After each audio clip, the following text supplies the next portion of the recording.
West Ham versus Chelsea, the match preview and the press conference breakdown from what Enzo Maresca said today. He talked about a lot. He gave us detail of when Reece James got injured, what minute actually to be specific, and whether he's back or not. We get injury news on Malo Gusto, on Kieran Dewsbury-Hall, and Enzo Fernandez. We get an insight on how he views his attackers and literally goes into details of which players in what position. He gives us an update on why Josh Achimpong basically hasn't played yet and how he's going to develop him in. And finally, he actually talks about the player welfare. He talks about player welfare and surprise, surprise, he takes the player's side and he's very robust in what he said. I was actually very shocked. We're going to look at that. Then we're going to talk about the West Ham game because the preview, I'm not going to lie to you, I'm a little bit worried. It is a bogey ground, but the same way we're Wolves and the same way Bournemouth were, and we got out with victories in those. And I'm telling you now, I will be unbearably annoying if we beat them tomorrow, because I don't know what I'm going to be saying in my match review if we go to Upton Park, not even Upton Park, the London Stadium, and slap them up. So before we get started, what's the first thing you do when you come into the house? You go wash your hands. What's the first thing you do when you come to the Kavkas View? You go hit that like button because it's the best way to support the channel. Furthermore, if you're new and you like football related content, subscribe to the channel. I say the truth, at least my truth, and then we can keep it stepping. We've got a great community here. Welcome. Let's get started with a press conference review. From a team news standpoint, we've got two good news, two bad news. All right, Enzo Fernandez and Kieran Dewsbury-Hall both are back and ready to go for the game. Apparently, last week before the Bournemouth game, they had to change the team 3 times. Initially, it's because Enzo was injured, Kieran came in. Then Kieran got injured in terms of illness. Both of them had the flu, so they had to pull out. Chelsea had to change the lineup for a 3rd time. But the good news is both are back, and now we've got great offerings in that midfield role, and that little bit of competition. Now we've got a little bit of a problem. Malo Gusto remains injured. He's back in training. He's slowly being eased back in. And Enzo Maresca was very clear and concise. If they're not 100%, they're not playing. We are not risking players this year. Then the interesting part of Reece James started. Reece James is not fit, and question after question came at him today. I think there was 3 questions today just regarding Reece James. And he was like, look, we are not going to risk him unless he's 100%. And then he gave us some interesting detail. This detail for me was actually very eye-opening. He said we were going to give him 65 minutes, and when he said we were going to give him 65 minutes, I think he's talking about the Inter Milan game, because that was the most recent game that we had when Reece got injured, right? However, he got injured around 62, 63 minutes. That is wildly specific. Number one, I don't know how they did that kind of thing, because he didn't pull up. I didn't see anything wrong with him. And furthermore, this is the biggest one of all. Why the hell was he playing 65 minutes? But then at the same time, he has to work his body up to a limit of playing 65 minutes. Because if I'm not wrong, Reece played 45, and then he played another 45. They're easing him back in. We can't, you know, the problem with Reece now is we're so cautious with him. We're treating him like glass, when the reality is he's meant to be the tank at right back. So it's like he eventually has to work his way up to play 60, 70 minutes. And if you play 62, 63 and you're injured and out for 2 months, we need to start thinking of alternatives, because this is very worrying. What I thought was very interesting from this press conference, Enzo Maresca clearly has assigned roles, or at least ideas of how he values his players. Because what he said was, number one, number 9s are Nicholas Jackson and Christopher Nkunku. He was very specific with that. He said, Nico is a proper number 9. Christopher is not. However, he can play there. He doesn't like to play out wide. And more importantly, he likes to be in the center and be involved. That gives us further clarity. Then, this is the part that really was interesting. He said, Neto and Noni are my right wingers. Sancho and Misha are my left wingers. Number 10s, I've got Palmer and I've got João. Meaning, yo, this is very interesting. Because if this is the way things are going to be distributed for him, we have got a lot of interesting conversations to have. Because Neto versus Noni, amazing competition. Palmer versus João, there's one winner. It's going to be Palmer. Palmer was our player of the year last year. He's the most important player. João made a mistake, in my opinion, coming. If this is where he's going to be, who he has to compete with, it's a mistake. However, Enzo Maresca did say something that was very interesting. He said other players can play in other roles to assist. For example, I had Neto play on the left wing because Sancho wasn't here.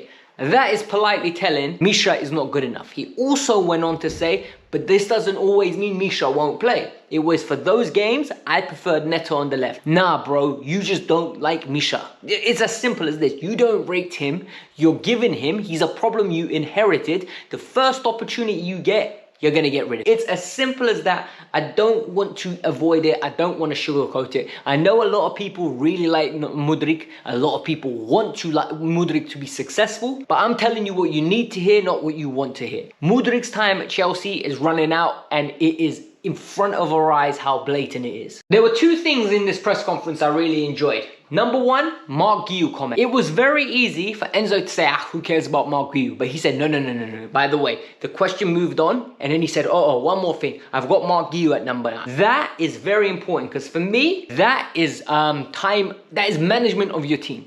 This is an 18, 19-year-old kid that has joined you from Barcelona. You have promised him the world. You have promised him opportunities.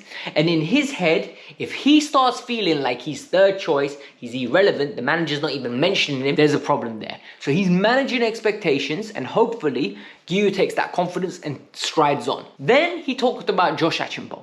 He was asked about Josh, and for me, you lot heard my perspective, right? I've always been at it. Josh needs to play right back because I don't trust the sassy there. And what he said is, look, there needs to be a balance. I've worked with young players a lot. One minute they think they're great. The next minute people think they're not good. And then you need to modify them. You need to keep them stagnant. You need to keep them busy. And for me, I think this is so important.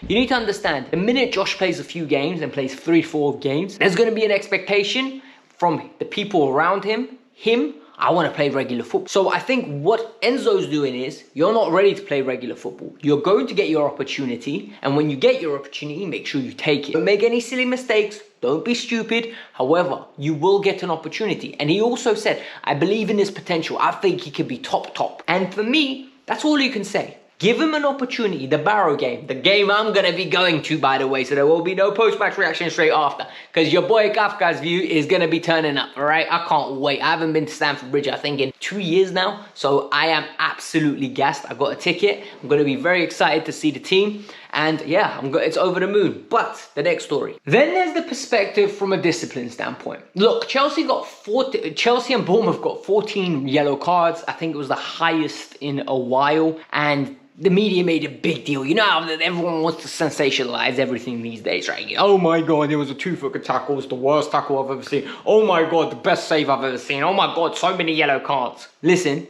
14 yellow cards were handed out in that game. And they asked him, do you have a discipline problem? He laughed. He literally laughed. He's like, we don't have a discipline problem. The game required that. It was that kind of game. Yellow cards were handed out. The next day, I watched Arsenal versus Tottenham. And guess what happened? By halftime, there were 7 or 8 yellow cards. And for me, that was a perfect answer. Because the reality is, horses for courses. For those of you that don't know what that means, it means that game needed yellows. All right? The game needed disruption of play. Players were showing emotion. They want to win. Yes, at times, are we petulant? 100%. At times, we act like spoiled brats. The way our team sometimes acts makes me sick. There's no game management. We give away stupid free kicks and we put ourselves under pressure. However, we need to be more disciplined. And I do like the fact that they care. These players definitely care. They're all winners. If they weren't winners, they wouldn't be playing at this level. So please, let's cut the nonsense of, oh my God, they're ill-disciplined, they can't control their tempers. I just think they're keen to impress, and sometimes they need to rein it in, because giving away stupid free kicks isn't the solution. It's not getting the yellow cards that's the problem. It's giving away the free kicks that I don't like. But let's keep a step into the next part. So for those of you that watched my video yesterday, I spoke about player welfare and how many games there are. Today, Enzo Maresca wanted to have his opinion, and everyone's entitled to an opinion, like I said yesterday. And honestly, I had a little bit of a rant. And you know what? Some of you said, actually most of you agreed with me, which was actually really nice, because normally, you know, you put your opinion out on Twitter, everyone attacks you and you're like, rah, I'm in the minority of my opinion. However, on this platform, most people agree with me. It must tell me one thing. Either the people that watch my channel tend to agree with me the most, or you guys are just normal and the people on Twitter just want to argue with me for no reason. This is where it got very interesting. Enzo Maresca said, look, there's too many games. There are too many games. Players are speaking out about it. This is the first step. And then they started pressuring him. Would you be happy if the players go on strike? He said, if needed to, They should be entitled. Then he also said something that made me laugh, right? He said all these players have been training their whole lives to be footballers. So they're never gonna say, I wanna sit out. Well, big man, what are you complaining about? Because the reality is all of these players have to get paid, right? And I speak about this in rigorous detail. So if you wanna go and listen to my full, unfiltered opinion on this, at the end of the video, I will give you a link where you can go and watch it. And honestly, it's 4 minutes long. I absolutely go in and explain my stance in detail. I don't want to do it again because I'm just going to get rallied up and there's no need for it. Let's talk about the preview for the game and then you guys can go watch that if you're interested. The game tomorrow is so important for Chelsea for 2 reasons, right? Number 1, winning is always important and it will keep the feel-good vibe. Number 2, if we lose that game tomorrow, the meltdown is going to be massive.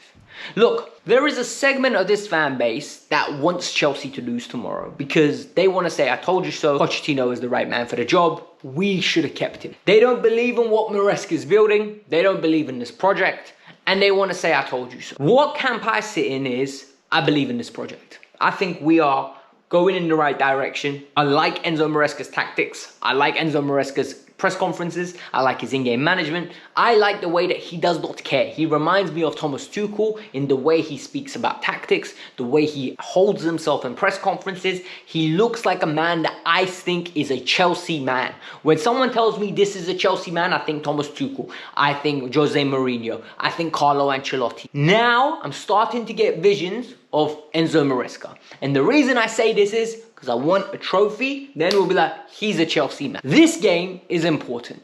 And the reason it's important is we suck at West Ham normally. We absolutely are rubbish. There was a video I saw today. How many games we go to the London Stadium and we get slapped up is ridiculous. And I don't want that to happen again. However, we have got a big opportunity to redeem ourselves tomorrow. Bournemouth, we've had a horrible record at away from home. We fixed that. Molineux, it was shocking. We went there and won 6-2.